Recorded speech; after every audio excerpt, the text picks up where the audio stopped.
Arsenal transfer news: with Kai Havertz and a possible new colleague, the Gunners might emulate the success of Martin Odegaard and Bukayo Saka.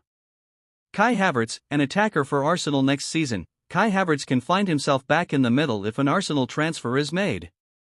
Get the Arsenal newsletter for free to stay up to date on the most recent news about the Gunners. By signing up, you allow us to better understand you and deliver material in ways you have consented to. Based on what we know about you, this might include advertisements from us and outside parties. More information: Kai Havertz started all 12 Premier League games for Arsenal last season as a striker, and Mikel Arteta's club prevailed in all but one of them. Many at the time considered that 0-0 draw against Manchester City to be a satisfactory result, even if he was unable to turn things around. It's noteworthy that, as things turned out, Aston Villa travelled to the Emirates Stadium and upset things, winning 2-0 and dealing a devastating blow when he went back to a deeper role 3 matches later. There was a noticeable difference even though Arsenal only lost 3 of the first 12 games he played in as a midfield player. With Havertz as one of the attacking number 8s, the Gunners scored 26 in the first 12 minutes, and then added 29 in the last 12. Although there was not much of a change, his goal total was noticeably higher. Compared to 8 goals and 6 assists with 1 penalty and 1 assist from midfield at the beginning of the season. Havertz, it was suggested, had been opened. Once more, Arteta had done it. Singing ironically, the fans lamented the loss of £60 million. Someone has finally cracked the code to the mystery at Chelsea, after 3 years of attempting. The truth is, Havertz's performance at Arsenal is essentially the same as it was at Stamford Bridge. Although he added more assists to his goal total, the underlying statistics don't significantly change. Despite having a slightly higher XG in 2023 to 2024 than in 2022 to 2023, rather than underperforming by 4.6, he demonstrated greater clinical ability. He produced in the end when his passes to teammates were converted. Nevertheless, Arteta still saw Havertz used as a striker, and even after Gabriel Jesus came back, he was never given a regular spot in the lineup.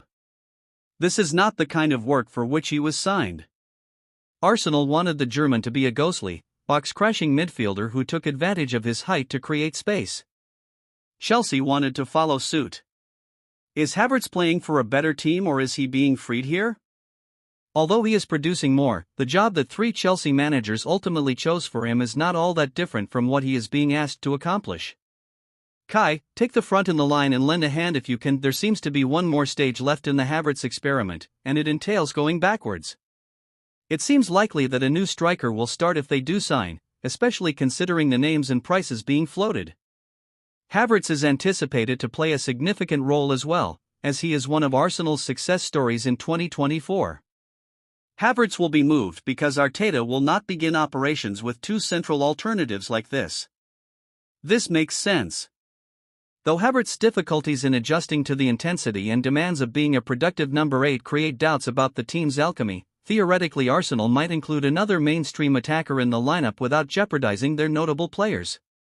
There won't be many occasions when Bukayo Saka, Martin Odegaard, and perhaps Gabriel Martinelli miss out.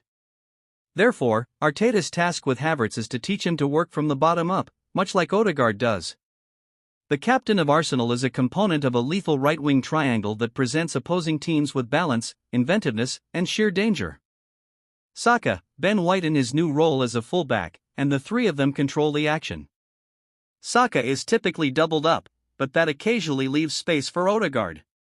Arsenal mostly patrol and penetrate on this flank, whether it's through practiced and orchestrated passing patterns or bursts of flowing delight from the Saka or Odegaard. On the other hand, the opposite cannot be said in the same way.